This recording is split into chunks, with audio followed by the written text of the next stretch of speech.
In the heart of West Africa, surrounded by dense forests and winding rivers, there was a village unlike any other. Its name was Oduma, a sacred land whispered about in nearby regions, not because of its wealth or warriors, but because of the way it honored time. While the world celebrated the new year with fireworks, loud music, and countdowns under city lights, Oduma did something different, something older, something deeper. They celebrated with silence first, before the first. Drum was beaten before any dancing, feasting, or chanting. The people of Oduma stood in complete silence under the stars, listening. Not to each other, but to the spirits. This tradition had been passed down through generations, unshaken by the influence of modern calendars or outside beliefs. For the villagers of Oduma, the new year began not with the ticking of a clock, but with the whisper before the fire, the moment the earth and the ancestors spoke through the wind, through the fire, and through dreams. It was during this sacred time that strange things often happened.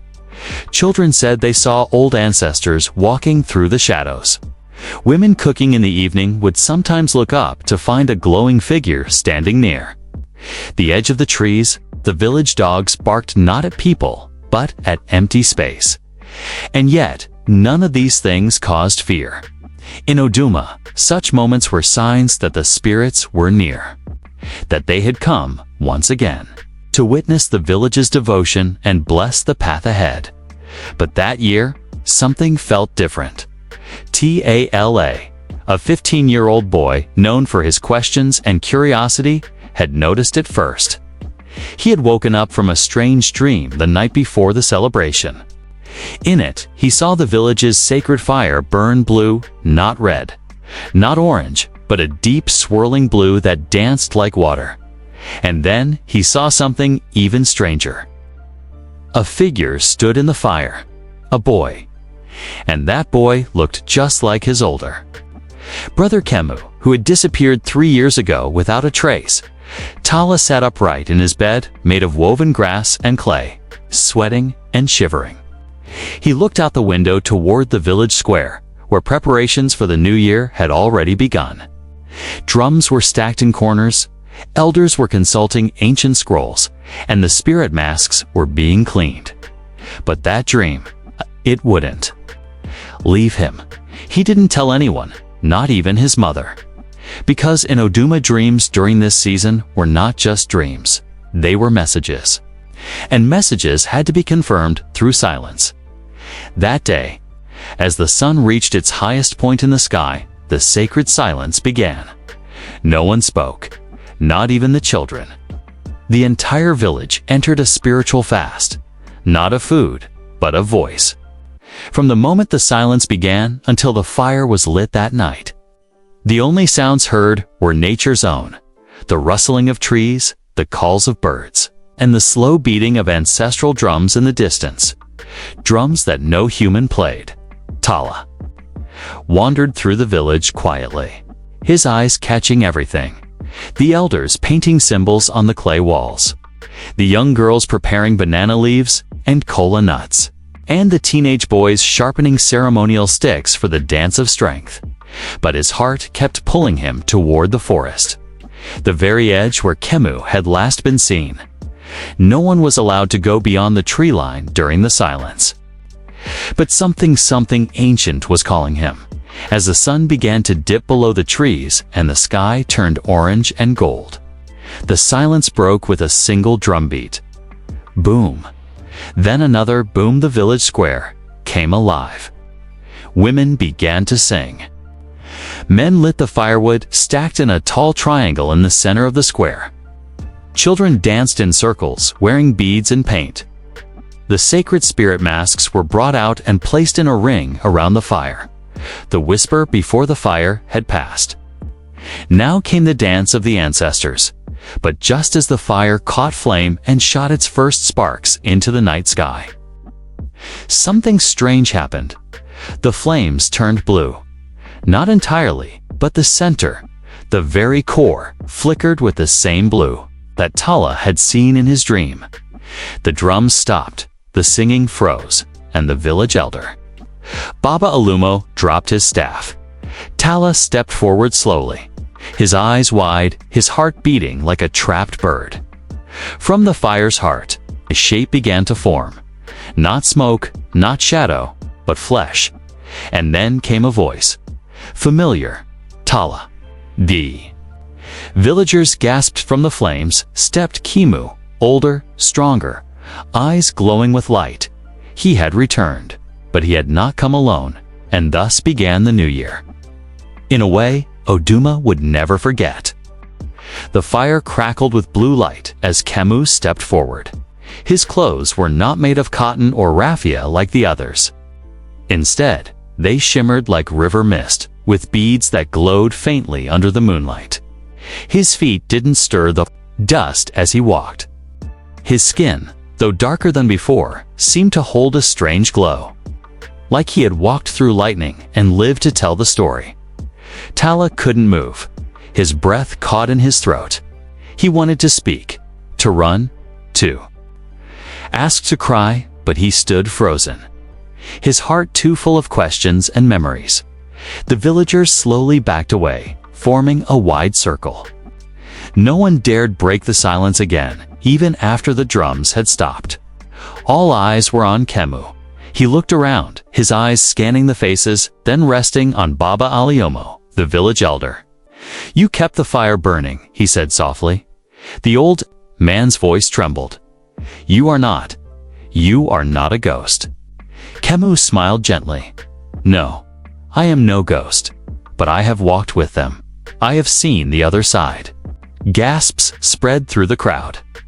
A woman fainted and was caught by her daughter. An elder covered her eyes with her shawl and began whispering prayers. Kemu raised his hand. "I come in peace," he said. "The ancestors have sent me with a message. Tonight is not just the beginning of a new year. It is the end of something and the start of something greater." Tala finally found his feet and stepped forward, his voice shaky. "Where have you been, Kemu?" Kemu's eyes softened as he looked at his brother. "I was taken, not by men, but by the river." Whispers again stirred in the crowd. The river Orunmu ran at the village's edge, sacred and feared. It was said to be a gateway between the living and the ancestral world. "I fell into it 3 years ago," Kemu continued, "on the night of the New Year dance. I thought I would die. But instead, I crossed." He paused, letting the weight of his words settle. "They brought me to the place between," he said, "a realm of twilight, of spirit and memory. There I was taught by the river spirits. They showed me the world of the ancestors, and told me that one day I would return to deliver their message." The village was quiet. Then Baba Alimo, with his voice raspy and old, asked, "What is the message, child of the fire?" Kemu turned and pointed toward the forest. "A great danger is coming, not from war, not from famine, but from forgetting. The people of Oduma are losing their memory. They no longer honor the old ways with their hearts. They dance, but forget why. They sing, but forget the meaning of the songs. If they do not remember, the ancestors will turn their faces." The fire suddenly flared. Its blue flames turned golden, then red, and shot sparks high into the air. "Tonight is the test," Kemu said. "The spirits will walk among us. If we welcome them, if we remember them, they will bless Oduma for generations. But if we fail," he did not finish. Instead, he turned to Tala and reached for his hand. "You must come with me," he said. "You have the gift too. The river showed me. Only you can lead the dance of truth." Tala's eyes widened. "But I don't know the steps." "You will. The drums will teach you." Suddenly, as if awakened by the command, the drums began to beat again, but this time from the forest. Not from the drummers in the village, but from deep within the trees. Boom, boom, dash, boom, dot, boom. A slow rhythm, ancient and powerful, echoed across the clearing. From the forest edge, glowing figures began to appear. Not frightening, not monstrous, but beautiful, wise, radiant. They were dressed in cloths that shimmered like starlight, eyes glowing with kindness and sorrow. The ancestors had arrived. One by one, they joined the circle, and the villagers, though trembling, began to understand this was not a haunting. This was a reunion. The dance began.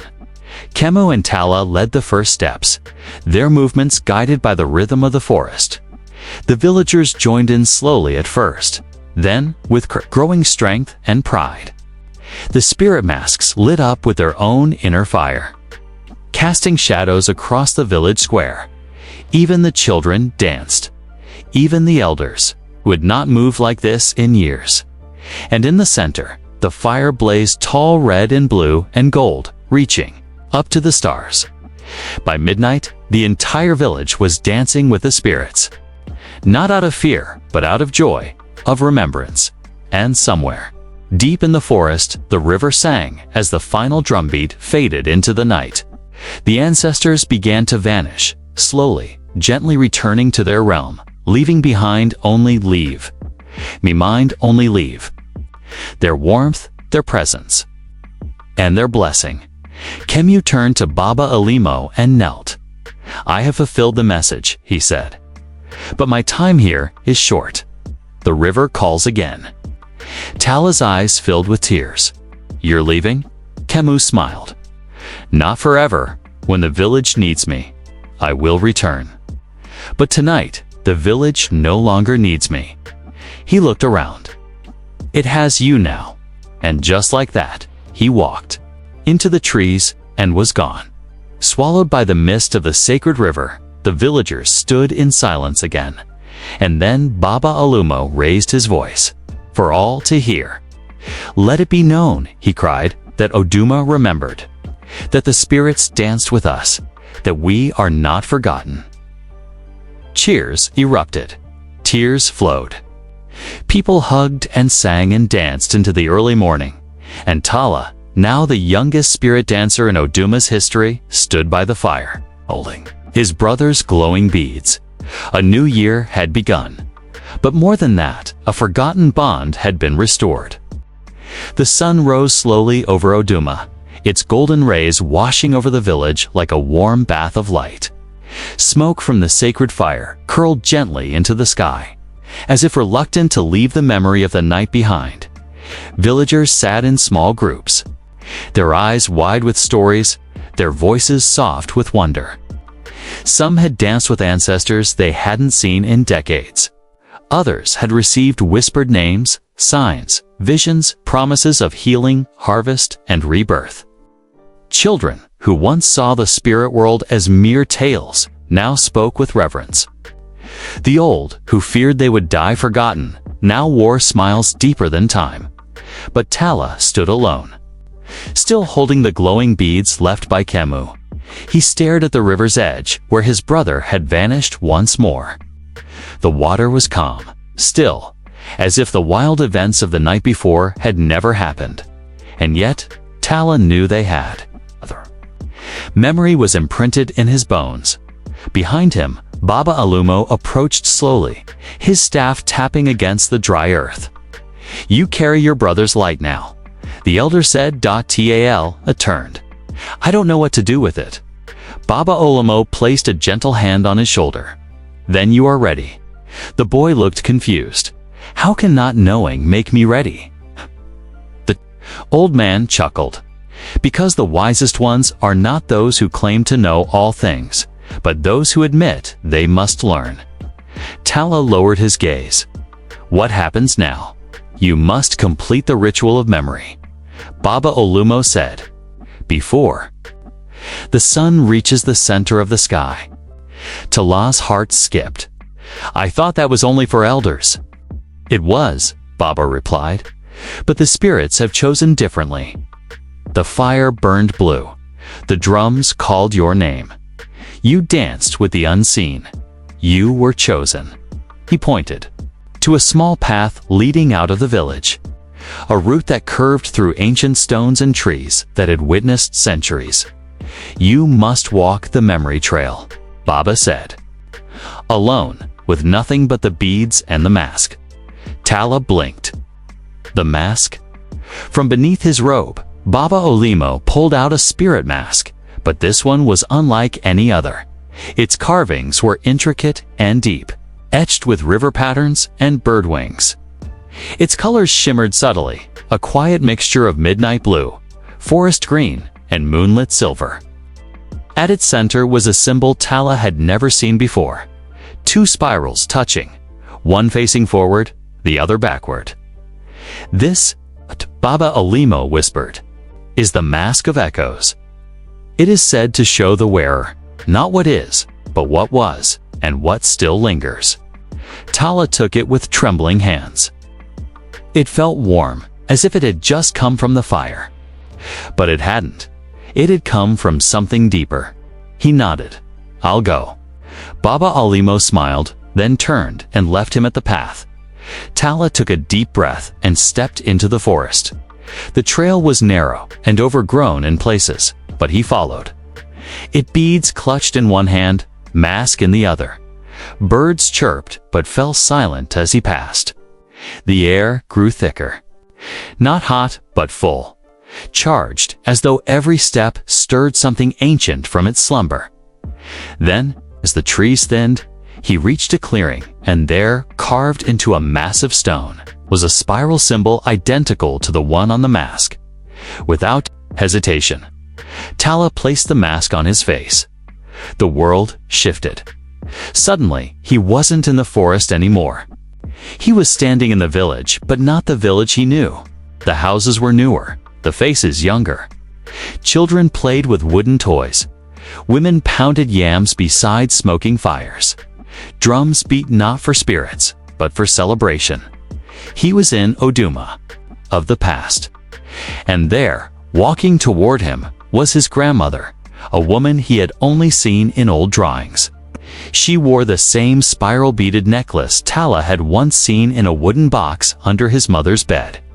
She looked at him, wide, and said softly, "You wear the mask now. That means you must listen." The memory world trembled, and suddenly, Tala was in another place, an older Oduma. The people were different. Their clothes wilder, their dances more primal. The fire was larger, almost uncontrolled. From all around him, voices spoke, whispered, "Remember us. Tell them we lived. Do not forget the stories." And then darkness.tala stood in the void, alone until a final voice spoke, not a whisper, but a roar. It was the river. It rushed around him, though there was no water. Its voice filled his ears, his heart, his very soul. "The village forgets." The river said, "But you remember, you must carry the fire. You must be the song." Tala closed his eyes. The mask tightened against his face, not painfully, but with purpose. The beads glowed brighter in his hand. Then light, he was back in the clearing. The sun was high above him, just about to pass the center of the sky. He had made it in time. He removed the mask and set it upon the carved stone. The spirals shimmered. Once, then faded into stillness. Behind him, the forest stirred. Baba Olimo emerged, followed by elders, mothers, children, the entire village. Tala stood as they approached, unsure of what to say, but he didn't need to speak. They saw the mask, they saw the beads, they saw the calm in his eyes. They knelt.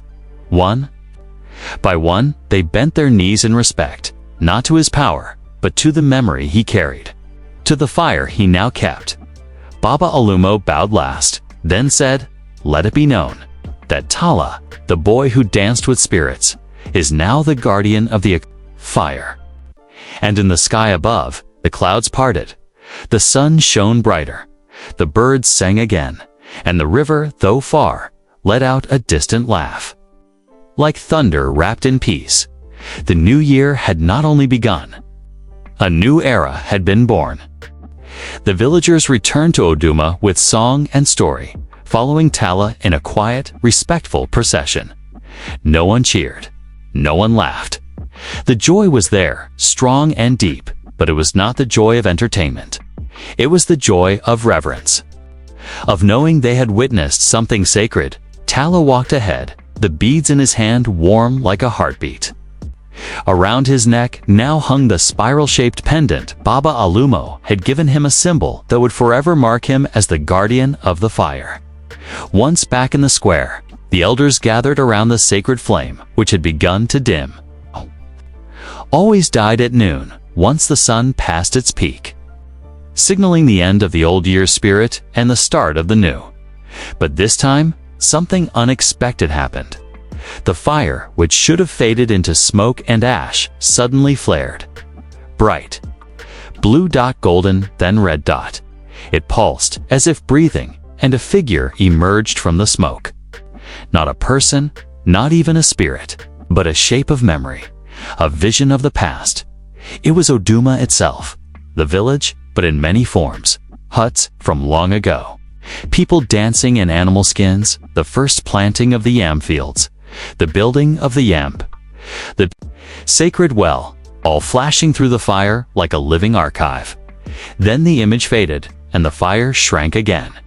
The villagers stood still, stunned. What does this mean? One of the younger men whispered.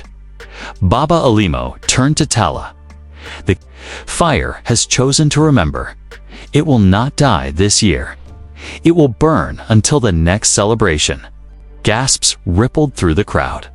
That had never happened in any elder's lifetime. But why? Someone asked. Tala spoke for the first time since his return from the memory trail. Because we remembered, he said, and because we promised not to forget again. The elder women, usually silent in council, began to weep softly, not in sorrow, but in awe. One by one, they began laying offerings at the base of the fire. Cowrie shells, kola nuts, cloth scraps woven by ancestors. Tiny carvings passed down through bloodlines, and then something truly strange happened. Children began to speak names. Names of ancestors they'd never been taught. Names lost to time. Names only the oldest villagers recognized. My great-grandmother's spirit is awake in that child. One woman whispered, "He named my father's father, and we never told him that story," said another. Baba Alimo nodded slowly. The ancestors have written on their hearts. A generation has been chosen. But the peace of the moment didn't last long. From the eastern edge of the village came the pounding of feet. A young man named Loku came running, breathless and wide-eyed. "Baba Alumo," he cried. "Tala, the traders from Doba are coming, and they bring new calendars and new beliefs." The elder's eyes narrowed. "When by sunset," Loku said, "they plan to sell charms, Western clocks, loud machines, and they laugh at our stories." Murmurs of concern filled the air. Every year, the Doba traders visited after the new year, but this time they were coming with more than goods. They came with intentions to replace the ancient with the modern, to trade spirits for screens, drums for devices. They will mock the fire. One man said, "They will say our masks are children's toys," said another. Tala looked too. The flames, which now flickered like a warning. "We must be ready," Baba Alimo said, but not with anger, with knowledge. Tala stepped forward. "Let them come," he said. "Let them see the fire. Let them hear the drum that beats from the forest, the one no man plays. If they can explain it, they may laugh, but if they cannot, they will remember." And so the village prepared as the sun began its descent. The people of Oduma lit small fires around the village, each one holding a memory, a story, a symbol, a song. Spirit masks were worn proudly. Dancers painted themselves with clay, carrying the names of their ancestors on their backs. Children recited old tales as if they had lived them, and in the center, Tala stood with the fire behind him, now a living thing. The traders arrived just as the sky turned orange. They came with wagons, colorful banners, shiny objects, and loud voices. But as they entered the village, their noise died down. They saw the fire, They saw the masked dancers. They saw a child speak the name of an ancestor long buried, one who had once traded with their own village. And then they heard it. Boom, boom, dash, boom, dash, boom. That. Drums dot from the forest. Their leader, a tall, proud man with golden chains and polished boots, turned to Tala. "What kind of trick is this?" Tala didn't answer. He stepped forward, mask in one hand, beads in the other. "Ask your ancestors," he said. Then he placed the mask over his face and began the dance of truth. The ground seemed to move. The fire flared. The villagers joined in, and for the first time in their journey, the Doba traders stood still, silent, unsure of everything they believed. And by the time the dance ended, some of them had laid down their goods and joined the circle. That night, stories were traded not for money, but for meaning. And Oduma, once a forgotten village tucked in the forest, became a beacon for those who sought what the modern world had lost: connection, spirit, memory. The fire burned all night. The river sang Dada. The boy who danced with spirits stood watch. Beads glowing, mask resting beside him. He was no longer just a boy. He was history made flesh, a keeper of the flame. The stars hung low above Oduma that night, like old friends drawn closer by stories too rich to ignore. The sacred fire in the village square, which should have long since faded into ash, now danced higher, stronger, more alive than ever. It was not just fire. It was memory, spirit, and time, all woven into flame. Tala sat beside it, the beads glowing gently around his neck, the mask resting in his lap. Though he was young, the villagers now looked to him with the same reverence. They once gave to Baba Alumo, not because he demanded it, but because the spirits had chosen him. The fire had answered to him, and the land itself had spoken through his steps. From every corner of the village, people gathered once more, even though the New Year ceremony had already passed. The traders from Doba sat quietly among them, no longer laughing, no longer selling. They had seen something that defied coins and calendars. They had seen truth. Elders brought out scrolls, passed down through generations, scrolls written in symbols only a few could still read. Tala, with the mask pressed to his forehead, read them aloud with ease. The language poured from his lips like river water. The old tongue, the language of roots and stars. He translated stories that had not been heard in centuries. One scroll told of a coming age when a child of two worlds shall wake the fire. Another spoke of a time when drums would return to the forest without hands to beat them. And another, even older, hinted at a deeper truth, that the spirits of the river had once walked among humans, not as ghosts, but as kin, and that the new year was not just about honoring them, but about remembering our shared origin. As Tala read, an old woman wept. "I remember that story," she whispered. "My mother told it to me before she died, but I thought it was a dream." "It was never a dream," Tala replied softly. "You just forgot where to look." Suddenly, a small girl stepped forward. Her name was Zina, only 6 years old. She had not spoken since the night of the spirit dance, but now she pointed to the fire and whispered, "I saw the woman in the flames. She gave me this." She held up a seed, smooth, black, and pulsing faintly with blue light.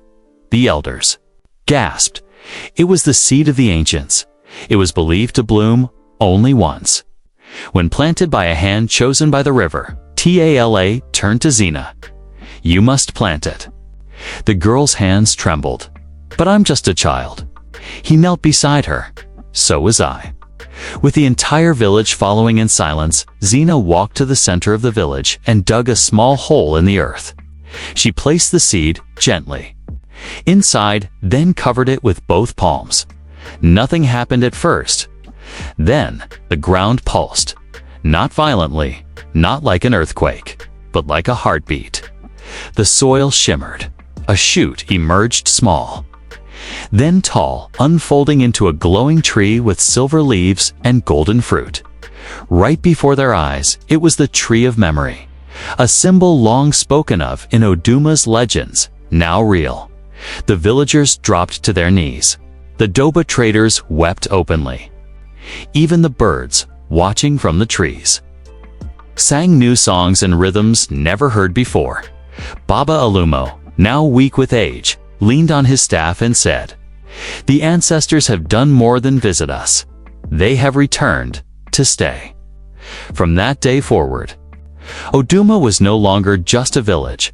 It became a sacred place, a living archive of memory, where travelers came not just to witness the fire or the tree, but to hear the stories passed through Tala and the children who followed his footsteps. The sacred fire never died, not even in the rainy season.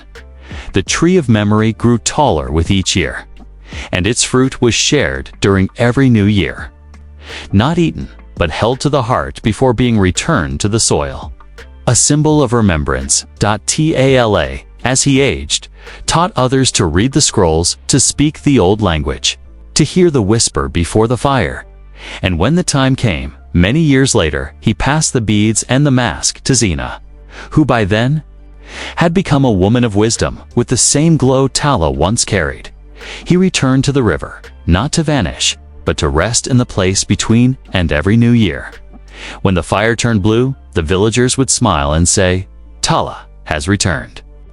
The firekeeper watches still. Oduma lived. The fire never died. The dance continued, and so the spirits sang with them year after year, generation after generation, in the village that remembered. Thanks for watching. Hope you liked it. If you watched till the end, please comment and so that we could understand you were with us till the end. As well as, please let us know, where are you watching from? Before leaving, please hit the subscribe button, comment your thought, and share with your nearest and dearest. See you in the next one. Until to the next one, stay happy. Goodbye.